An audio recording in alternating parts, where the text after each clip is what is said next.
Alam mo kung ano, real talk? Hindi lahat ng nakapagtapos masasabi mong may pinag-aralan. Kasi kahit anong taas ng kursong tinapos mo, kung wala kang modo at pangit ang tabas ng dila mo, walang makikisama sa'yo. At hindi lahat ng hindi nakapagtapos wala nang mangyayari sa buhay. Mas bilib pa rin ako sa mga taong marunong rumispeto, hindi bastos. Na porket nagkaroon lang ng titulo, akala mo kung sino na. May kilala kayong ganito? Oo, marami, di ba? Naakala nila porket may hawak na silang diploma, bida na sila kagad. Pwede na nilang tapak-tapakan yung mga taong hindi nakapagtapos. Hindi naman lahat. Oo, hindi naman lahat, pero maraming ganito, di ba? Minsan nyo bang naririnig to sa paligid nyo? Na may isang taong kaiinisan nyo kasi ang gaspang ng ugali.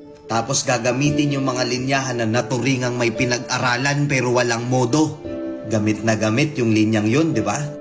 Kasi oo, totoo. Merong mga tao dito na nakapagtapos, nakapag-aral, akala mo kung sino na. Minamaliit na nila yung mga kasama nilang hindi nakapagtapos. Akala nila bida na sila. Bigyan kita senaryo na madalas nangyayari. Nagkita-kita kayo ng mga kabatch mo noon. Ano purpose kung bakit kayo nagkita-kita? Yabangan ng mga narating sa buhay. Ikaw yung tipo ng tao na hindi nakapagtapos pero may diskarte. Maganda-ganda yung kinikita mo.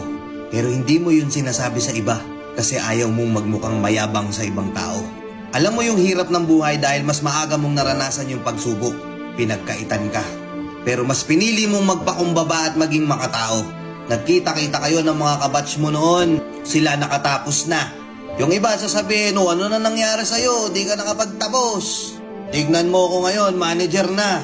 Ganda na ng trabaho ko, ikaw nandyan ka pa din. Binanatan ka agad ng ganun na hindi nila alam na mas malakas ka pa kumita sa kanila. Nangunguna yung kayabangan nila. Minamaliit ka agad nila. Nangyayari tong mga gantong senaryo na to, di ba? May mga kamag-anak ka na bidang-bida sa pamilya nyo. Kasi taas ng tinapos eh. May diploma. Siya yung bida sa pamilya. Pero kapag nagkikita-kita, napakagaspang ng tabas ng dila. Hindi makatao. Akala kasi nung iba, porket nakapagtapos ka, okay lang na magbida-bida ka. Lalapitan ka na ng mga tao. Hahangaan ka na. Oo, hahangaan ka nila kung nakapagtapos ka at nanatili kang mapagkumbaba. Pero pansinin nyo, yung iba nakapagtapos lang nawala na ng respeto. Nakapagtapos lang nag-iba na ugali. Titulado lang kala mo walang pinag-aralan. Kaya ikaw na nanonood o ikaw na nanonood na pinapatamaan ko. Kung inaakala mo bida ka na porket may tinapos ka at may diploma ka. Tapos papakitaan mo ko ng kayabangan, walang modo, walang respeto, magaspang ang ugali. Hindi kita ituturing na may pinag-aralan. Kasi alam mo kung ano real talk? Hindi sa taas ng edukasyon na susukat ang pagkatao. Mababa man ang pinag-aralan mo. Kung marunong kang rumispeto, daig mo pa titulado. Time.